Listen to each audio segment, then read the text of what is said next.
Well, hello everyone, and welcome to today's seminar panel. We're going to be talking today about sales coaching and doing a reality check on sales coaching.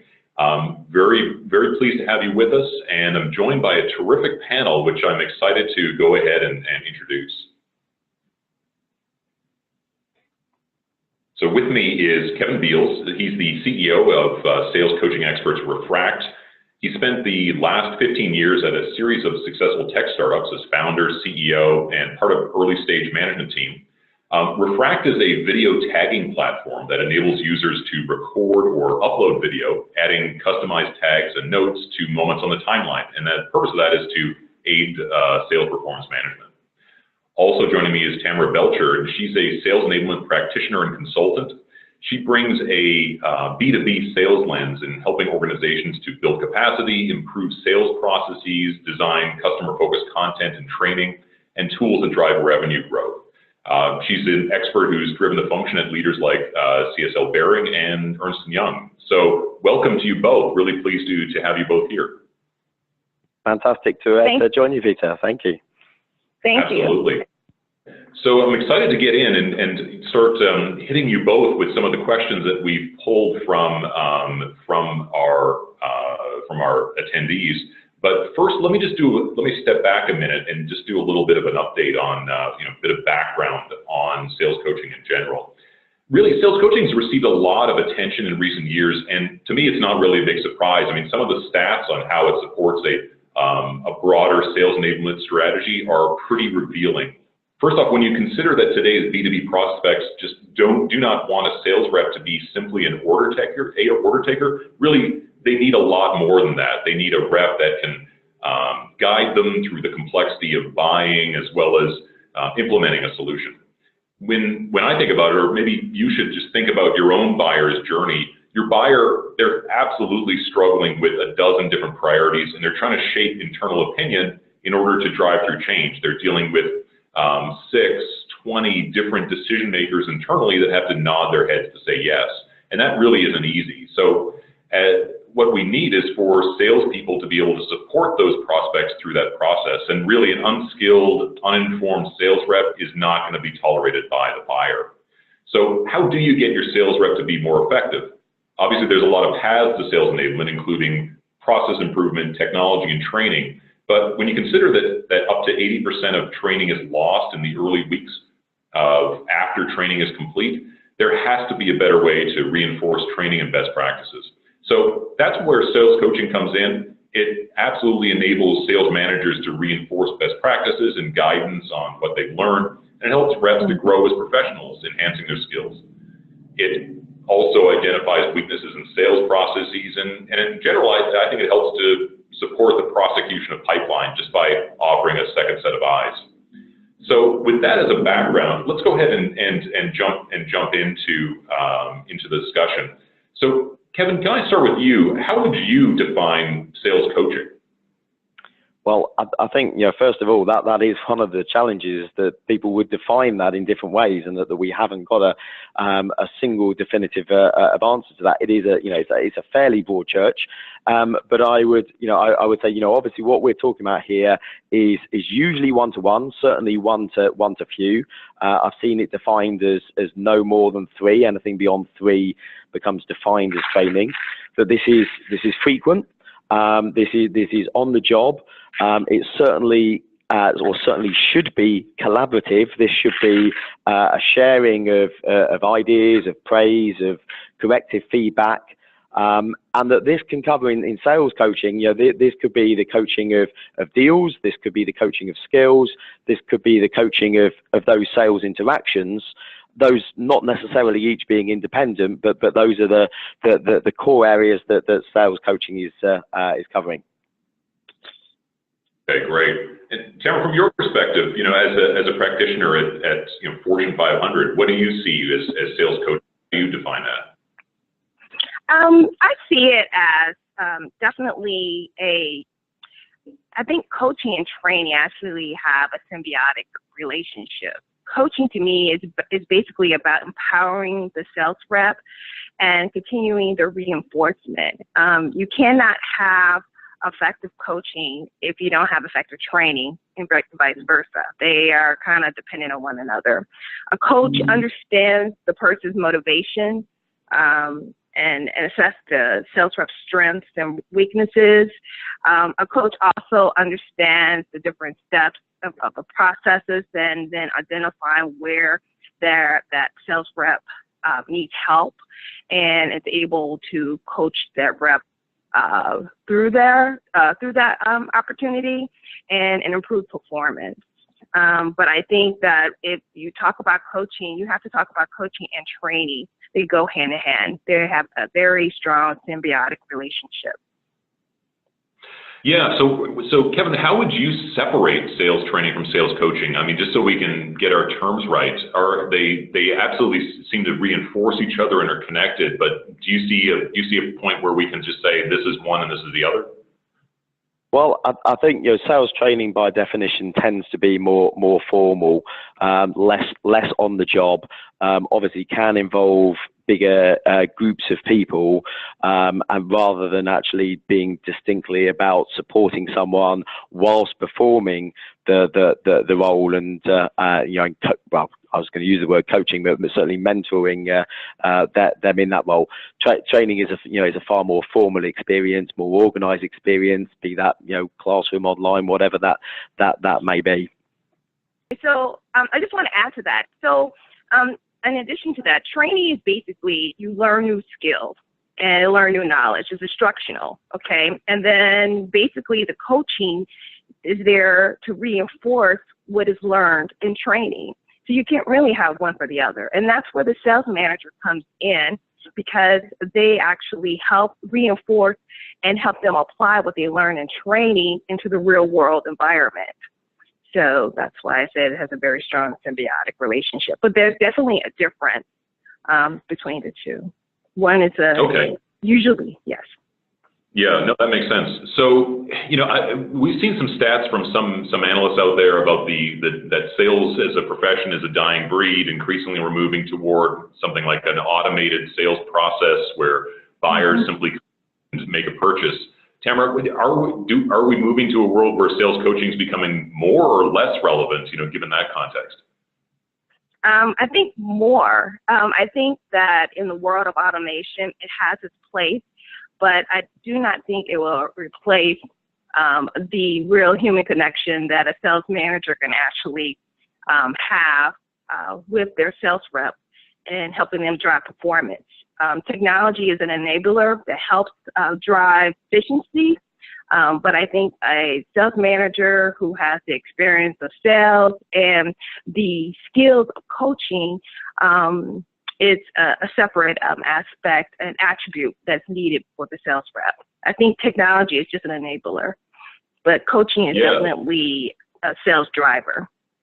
Okay, and I'll give you my take on it, and love to hear yours, Kevin, as well. Is that for me, it seems like there's a split happening in terms of sales. You've got some things that are being automated in terms of more transactional type sales, but at the same time, there's a lot more with technology. That means there's a lot more complexity, and a line of business person may not know or understand some of the nuance within a certain technical space.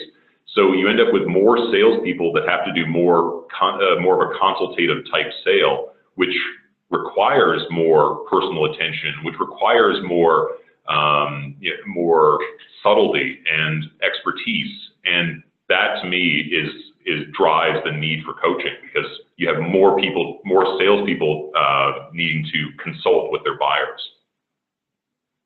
Absolutely, Peter. I'd say, particularly in B2B sales, where most of our clients are practicing, technology has risen the bar. It is no longer about volume. It's no longer about being able to get my email address. It's no longer about being able to just introduce your business proposition.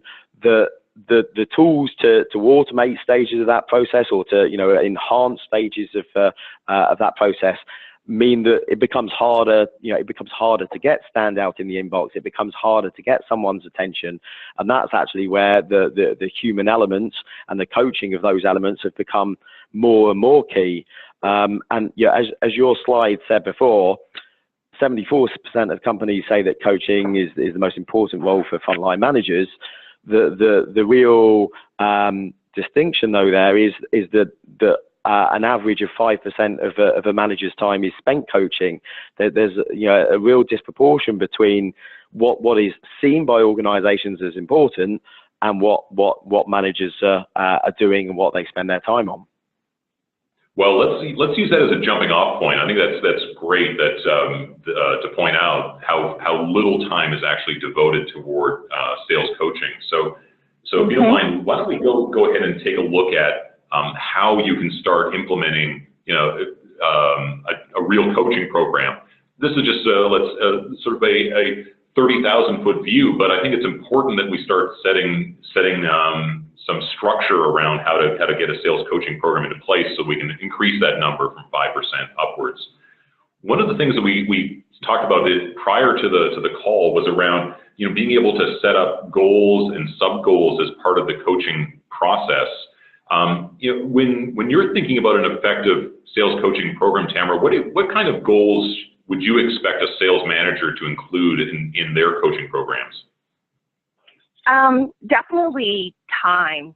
You need to set a consistent cadence with your sales rep, and it should be whether it's especially it needs to be one-on-one, at least 30 minutes to an hour, just to coach the sales rep, and also time where you may need to coach the entire group at the same time. There's no one-size-fits-all type of coaching approach, but there definitely need to be a set, consistent schedule of one-on-one time with the sales rep.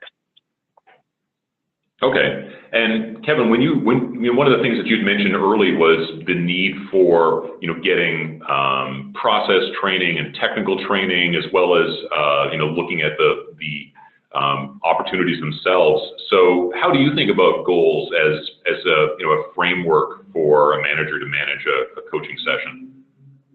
So I'd first of all just add to what Tamar said, which is absolutely right, is that in an industry where we're driven by KPIs and managers are driven by their performance being monitored in KPIs, one of the things that we don't have KPIs behind and we don't necessarily measure is coaching.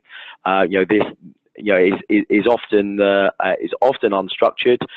Many organisations, most of the organisations that we start with and start the journey with, can't tell us initially how much coaching happens, how much coaching each manager does, and what the quality of that coaching is. It happens behind closed doors. It's not driven by KPIs, and it's not necessarily measured. So, as Tamara says, I think the first thing is to put a process behind that. It needs an investment in time. That needs obviously a cultural shift to ensure that people understand the importance of coaching, the reason for coaching, and then obviously the goals and the expectations of what that coaching will do to sales in the organisation and to individual performance. Yes, yeah, it's definitely a culture shift. I'm sorry. Go ahead. No, please. No, I was just saying it's definitely a cultural shift. I think that if you have an organization that believes that coaching is important, then they will invest the time and the resources to make sure that coaching is a priority within the organization. There are a lot of different companies out there that are good examples where coaching is really important. For sales, they actually have their own coaching staff. And I think that companies who really want to really accelerate growth, I think that the investment in coaching, which is going to be which people are referring to as the new management for sales manager, would have to make that investment to do so.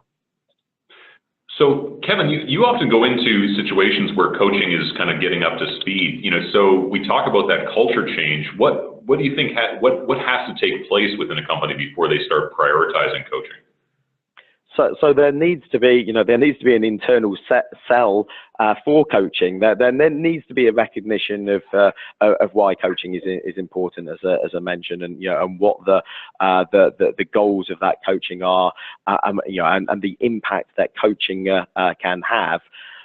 Then we find that the clients that get the largest benefit and the largest return on investment from using Reflect, for example, will have a process and a structure in place. That may be that, for example, each rep is required to add 3 calls, 3 demos, 3 emails, whatever that might be. And a good example, one that works well for a number of our clients, is that they might ask that their manager might coach them on one of those. A peer may coach them on another, and that's a whole interesting element in how peer coaching can add to this. And then that they may self-appraise one of these, because again, self-coaching and being able to identify those moments yourself that you can improve become key. So the culture of coaching isn't purely necessarily about a one-to-one relationship between a manager and a coach, although obviously that's a big part of it. It is also about how you can incorporate peer coaching and how you can incorporate self-coaching into that. Yeah, Tamara, what do you see about that? Where it's in a way guided by not just the manager but the individual rep themselves. How much do you see that as being important for both buy-in as well as just success of a coaching program? No, I think that's very important. I think that is that the sales rep needs to learn to be self-reflective and be self-directed, and learn how to self-coach as well. I think it goes hand in hand. I think there's a lot of different ways of coaching, and you can get coaching not necessarily just one-on-one in person, but there's a lot of different coaching you can get through like online type of training, where they're seeing a lot of great performance improvement for the reps. So I think both can actually work, and both are important. Yeah, it's funny, isn't it? It's like if you're launching a new program, you're getting buy-in in both directions, both up the food chain to senior sales leadership to get them to recognize the value of it. But at the same time, if the reps themselves aren't participating in it and aren't seeing the value, well, it's going to be a wasted hour or whatever period a week, isn't it? Yes, definitely. Have to get sales on board. And I think, Peter, the elephant in the room really is that the biggest challenge to sales coaching is the demands on a manager's time and the perceived demands on a manager's time. That is the biggest challenge. So this is about return on investment for that time invested in coaching, and one of the most effective ways of doing that is to enable and encourage teams and reps to be able to identify moments, identify things that they want coaching and feedback in. And again, we actually see a really strong parallel. If you were to provide the recording of a call, a demo, whatever it is, to both a manager and to a rep, and ask them to identify those coachable moments, that there's a real strong correlation. It's not that reps are not able to spot the moments where they know that they could improve performance. So by asking them to contribute to that and identify moments that they know with coaching they could improve, then obviously it just means the return on investment from the time spent by a manager gives a higher ROI. Yeah, I think that's a great point. Just so much of this does seem to come back to the idea that you can see value out of it and the time constraints that are on you. So anything that's going to make the coaching as efficient as possible by quickly identifying those teachable moments or those coachable moments, that's going to be a big help. So if you don't mind, let's jump ahead to sort of the next sort of block from our earlier conversation that I'd like to hit on, which is around that scheduling. Tamara, you brought that up initially about the importance of the cadence and keeping things consistent. What kind of pace do you see as being useful for coaching? Like, how frequently should you be getting together? It depends, but I think it depends on the sales and the context. I would think that every 2 weeks may be a good time frame. Some sales manager may have 10 reps out in the field, and so that may be a good cadence to keep. There may be some sales managers who may have 25 inside sales reps, so it all depends what makes sense given the context. But I think having a cadence of every 2 weeks to have to set time for coaching would be a great standard standby. Great. And Kevin, do you see that kind of pace, and is it supplemented by more ad hoc type coaching? I mean, where there's a coachable moment that comes up because, as you said, because of an email they submitted or a sales call that just happened. But how does ad hoc complement the cadence of sales coaching? So I think both are crucial and critical. I think the reason is, as Tamara said, it's really important to put a number around this, whatever that number is for the organization, is that obviously creates the benchmark of and I guess that KPI of what is expected, what is required in order to have an appropriate return on investment.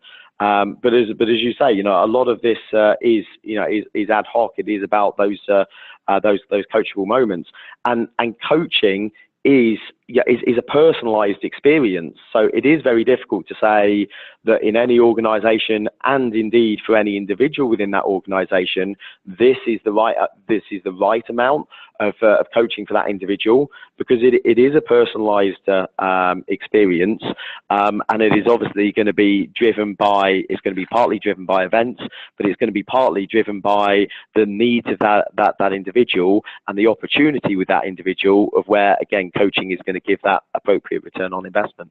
And it also depends on the actual skill level. So I think most managers spend most of their time with their top and middle salespeople as opposed to maybe the bottom half. So you may spend more time based on skill level. You also may spend more time depending on the context, as I mentioned before, for example, like pipeline management, which is really important to understand where the deals are heading. And so you may need to spend an hour ahead depending on the needs of the rep versus maybe 20 minutes on something else. It all depends on the urgency and and also the actual opportunity that what the needs are for the salespeople. Right. Okay. Now, just sort of excluding the ad hoc, when you do have that cadence, let's say 2 weeks, what do you generally suggest including on the agenda, or how would you structure those more formal or more regular type sales coaching sessions? Okay, so basically, I would structure those particular, like a pipeline meeting. It would be asking the rep, focusing more on top line, focusing more on early stages of one or two deals. Focus on one or two deals and actually have the rep discuss what some kind of unique challenges they're facing with the deals, for example.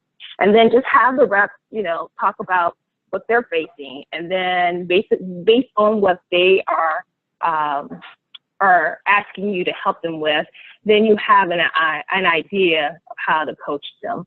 A lot of times, many managers focus a lot on the later stage of the funnel, asking, about when the deals will close and what size of the deals, instead of focusing on the early stage of the deal, of the pipeline, to trying to figure out exactly how the sales reps are progressing with the different opportunities that they may have problems with. There may be times where a rep may actually have problems with They may have problems moving an opportunity from a demo stage to a proposal stage because they are having challenges in the industry. So you find that out, and then that's an opportunity where you can actually coach them. And then you can basically figure out whether or not if this is an opportunity just for this particular rep, or maybe this may be a similar problem for a lot of your reps on your team. And if so, then that is actually an opportunity where you can coach the entire team to either get more training on, or basically just spend more time coaching on a particular aspect. Great. Well, actually, that's a great segue, because coaching isn't just about talking, as we've seen here. It's about planning and guiding change, and change that improves sales results. One of the things that I find interesting is just how change can be uncomfortable. I mean, that these coaching sessions can be uncomfortable in general, especially when it's touching on elements that are tightly bound with a salesperson's sense of professional worth.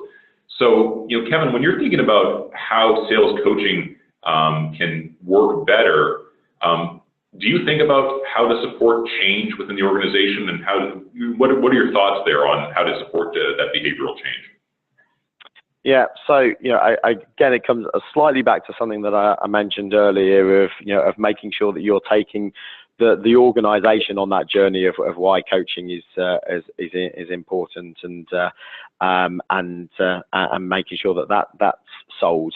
I think, again, another dichotomy though of coaching is that it becomes very easy for coaching to be around corrective feedback, and identifying things that weren't done correctly, and giving feedback that often can be relatively negative, and as you say, perhaps then has an impact on coaching per se.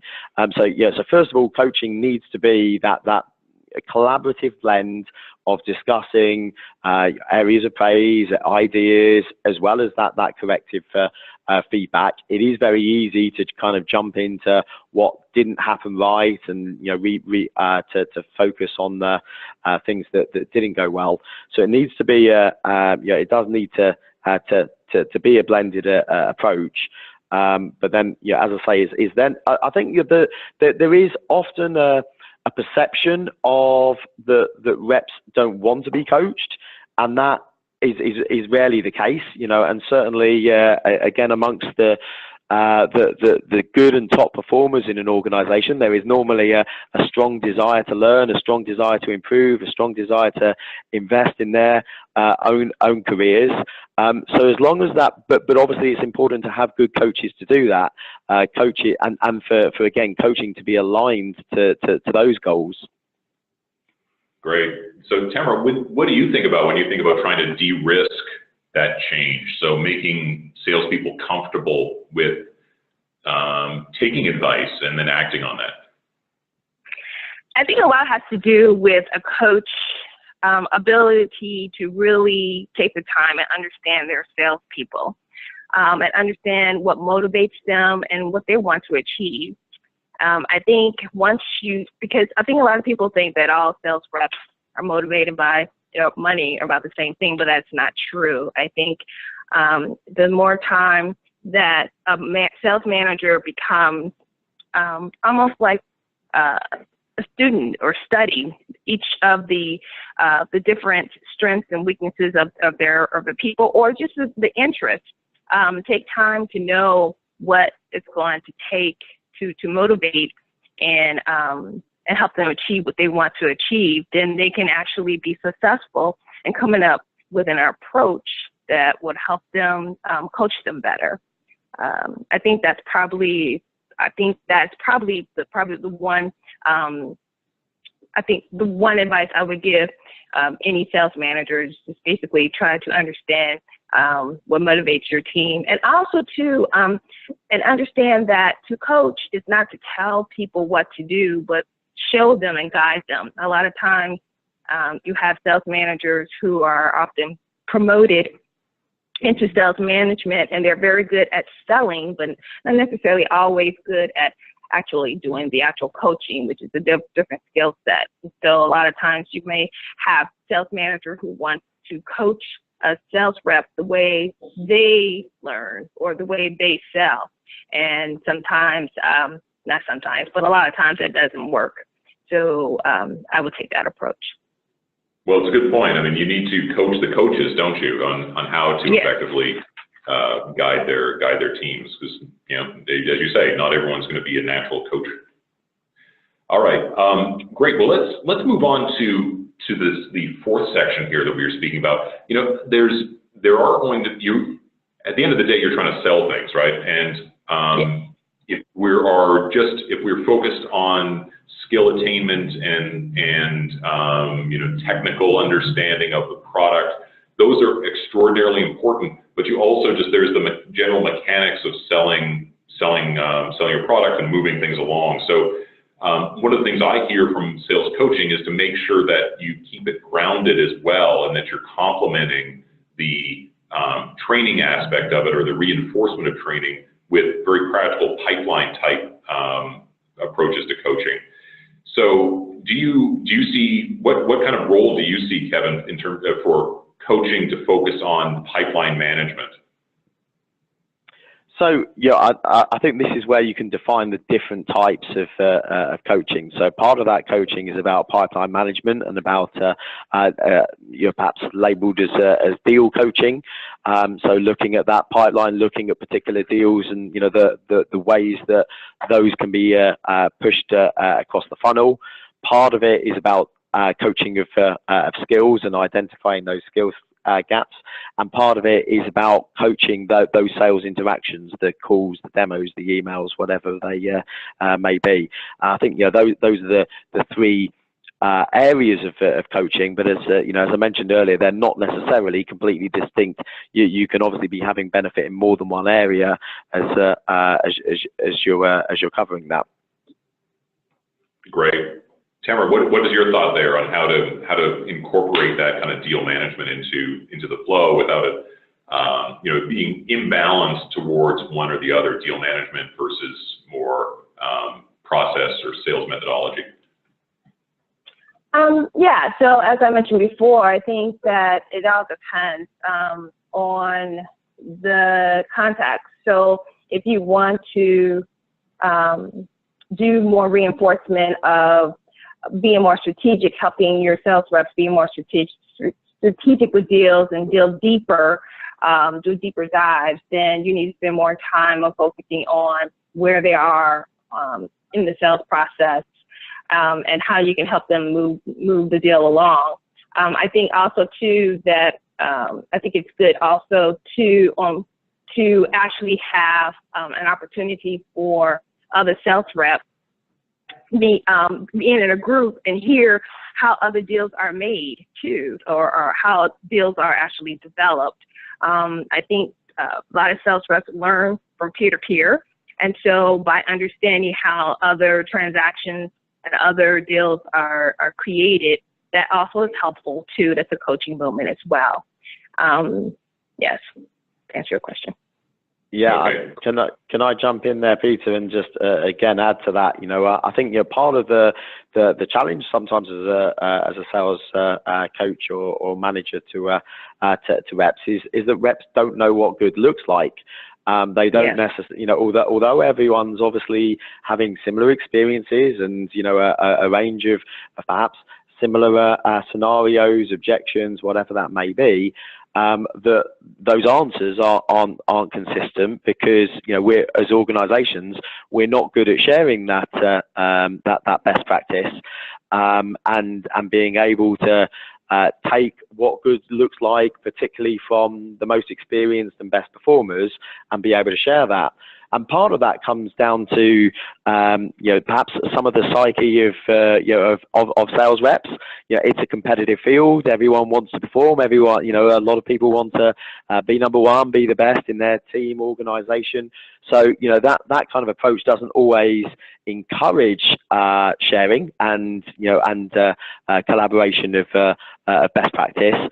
And that's where managers, coaches, organizations need to take a need to take a lead on that. And that, I'm not going to do a sales pitch for Reflect, but that's certainly a key element of what Reflect does is enable that sharing of best practice and playbook moments. No, I agree. Really? I definitely agree. Yes. Good point. Well, that's great. Well, let's move on to the last section that we'd highlighted, which is around motivation or encouraging your teams. So we have to really keep the reps' heads in the collective game, and it's more common than not for a salesperson to miss targets quarter after quarter. They'll hit, they'll miss, they'll hit, they'll miss, especially for those core performers that are in the middle, that sort of that 60% that are in the middle, where those that would benefit the most from coaching. So to me, it feels like if you want to keep the coaching initiative going, you need to keep people engaged. What are some best practices, Kevin, to keep that momentum for the coaching program going? So I think for everyone involved, be that the reps, managers, coaches, the leaders of an organization, you have to see and be able to demonstrate that kind of progress. As your stat says there, there is a misconception that reps don't want to be coached. That isn't necessarily true, and certainly in our experience, when you actually look at the reps that embrace coaching, and perhaps the reps that are more resistant to coaching, that perhaps says more about their coachability and their ability to succeed and thrive in the role than necessarily about their perception of coaching per se. I think once you get to starting to see demonstrable results and be able to see that those interactions change, what someone does in a similar scenario as a result of coaching the second time is different from the first time because they've shown that they are coachable. You start to that obviously starts to impact on performance. It impacts on whether that's dollars, appointments made, whatever the goals and objectives are. The length of the sales cycle, the time it takes to onboard new reps, all of these start to become influenced by coaching. And I think it's really, it is by results that you gain the momentum and the encouragement as part of a long-term strategy. Yeah, that's great. Tamara, yeah, I was just going to say, Tamara, you've had experience doing this at Fortune 500 companies. What do you see as a way to keep it going? I was going to say that I think it's important to create an environment where sales reps can say that they don't know. I think a lot of times sales reps feel kind of pressured or maybe don't feel safe to actually say that they don't know how to do something. Yeah. And so it's just expected that they just do it. And so therefore some people may think that they're resistant to coaching, but it's not that they're resistant to coaching. They're probably resistant to looking bad. So if you have a sales manager that is sensitive to that and create a safe space and to allow their sales reps to be open about what they're struggling with, I think they get more out of the coaching experience, both from a rep perspective as well as from a manager perspective. And besides, the coach is supposed to focus on a sales rep's strength, and it's supposed to inspire and encourage. They play many roles. They're a teacher, they're a counselor, they're a guide, they're a cheerleader, they're a facilitator. They need to wear all those different hats in all those different situations, do whatever they can to keep their sales rep motivated and build confidence too, to allow them to succeed. I think that's very important. Yeah, that's a great point. Well, terrific. Let's just jump into the concluding slide and just wrap up. And then we've got a couple questions from the audience I'd like to hit on, if you don't mind. So when you look at that payback that you both were just speaking about, in terms of what the value is, some of the statistics are pretty impressive in terms of why you'd want to launch a coaching program, especially for that middle tier, those folks that are most coachable, the ones that, are hitting, missing, and that can benefit from that kind of guidance. Love the point that, you need to encourage that environment where folks feel like they can be wrong, and definitely like the idea that, salespeople need to feel like they can drive this process forward as well. There's a couple questions here. Then one of them is a great wrap-up question. So you don't mind, I'll pause that for a second. And looks like there's a couple more coming in. Let me just grab them. So first one is it possible to coach deals effectively without coaching skills and sales methodology? That's from one of our listeners. Either of you, any thoughts on that? So is it possible to coach deals effectively without coaching on sales methodology or skills? I don't, well, if it's just trying to acquire a knowledge about certain deals, like if you're trying to understand, a pricing strategy, maybe, but I don't think so. I think that for every teaching moment regarding deal strategy, it always goes back to the sales process. I mean, the deals, closing deals is part of the sales process. So I don't see it being separate, in my view. Okay, great. Kevin, any thoughts there? So I would perhaps just separate the methodology and the skills. Some of the organisations we have their own methodologies or methodologies that have been brought in by coaches or organisations that they work with, and that can really enhance that coaching. And I think one of the things it definitely helps with is it definitely helps people know what to look for in coaching. By knowing the methodology that they're working to, kind of does give a framework which makes coaching easier, or certainly gives it some focus. I guess coming to the bit about without coaching skills, though, as we mentioned before, how good you are as a rep manager doesn't necessarily correlate to how good you are as a coach. And some people are inherently great coaches. Some people need more support to become great coaches and to support that. But one of the things that actually does happen, and does happen consistently, is that coaching in an interaction, you do identify and spot those moments that could be better. It isn't necessarily difficult to identify the moments where actually, what a rep could have done in that instance, or how a rep could have improved that. Those are things that are inherently spotted. The skill is in actually how you take that and coach that as a positive experience that has that impact on performance.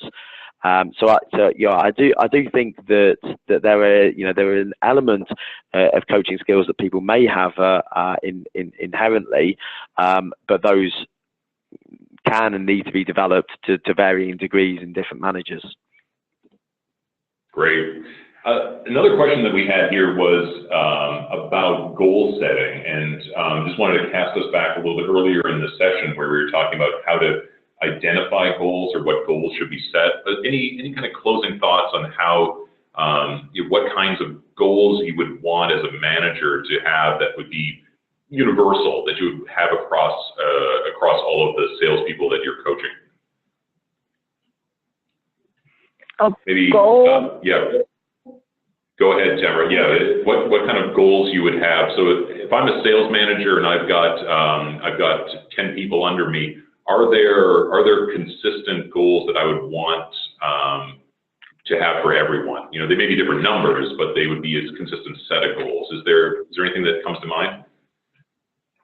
In terms of when to meet and coach that individual, to set a plan, to plan of how to meet where each individual rep wants to achieve, working through the different steps, keeping have a very clear idea of the goal of where you want to go, and then have a plan to how you're going to achieve it for each of your reps, and keeping up a calendar to be consistent, and making sure you have those different milestones that you achieve. So like once you accomplished that the rep is now okay, well, I guess it's universal, but just basically just keeping up a plan. Once you've established a goal, to making sure that your rep either achieve, you know, their quota at the end of the year, or the goal may be to whatever the reps need to, maybe they need to be okay with selling a different vertical, or maybe the rep needs, another rep may need to learn how to sell up the value chain within an organization.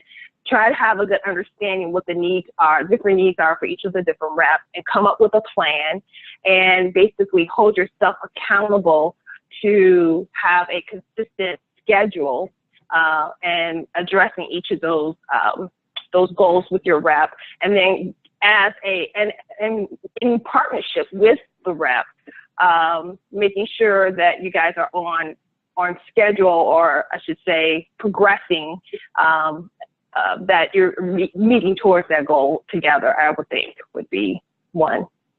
Okay. One way. Yeah, great. Can I just add to that? That I think, as exactly as Tamara said, is crucially important to have processes, and in terms of that coaching and investment in time and so on, as we've kind of covered. I'm a little bit more, if I understand the question correctly, I'm a little bit less comfortable with goals, because I think that the whole thing about coaching is that it is so personalized. So it becomes very difficult to say that in an organization the goal of coaching is this, because that's not necessarily appropriate. The goal of coaching is actually about individually improving the performance of that person, and that's likely to center around the areas where there are weaknesses. Now, for some people that might be in closing a deal. For other people, it's about creating the right rapport. For another person, it's about having the best commercial conversation. And obviously for each individual there'll be a number of these, and therefore setting goals as an organization feels really uncomfortable. And actually, the coaching out of the coaching comes those. If you like those coachable areas, the areas that you can have an impact on, and then it may be appropriate to say, well, what we hope to achieve is that we'll take the average size of a deal from X amount of dollars to X, to Y, more in line with peers, and being able to identify the moments that change that. But I'm pretty uncomfortable with organizational goals from coaching, because it should be just such a personalized experience. And I'd just like to add too, like it's important that the manager agrees with the rep. Like the rep has something invested in the coaching experience too. So it's an agreed upon goal or metric, agreed upon goal between the sales rep and the manager, what they want to try to achieve together. And also, the manager should also try to use data too, to help to keep track of how well that the sales rep is meeting individual goals or milestones towards the goal. I think the data would help them to have a measurable difference in what they're achieving. Yeah. Terrific. Well, great. Well, we've come to the end here. I very much appreciate both your time, and I very much appreciate the time of those that have registered and attended for the today's event. Really enjoyed the session. There's a lot of great input here. What we'll be doing is we'll be posting a summary as well as the video itself, or a recording rather, of this up on our respective websites. So feel free to come back or to invite your colleagues to take a look at that as well. And this is a monthly series, so hopefully we'll be able to connect with you again to talk through other sales enablement topics. So looking forward to it. To the panelists, again, thank you very much for your time and your insights. And to our attendees, thank you very much for those very insightful questions, and we'll speak soon. Thank you.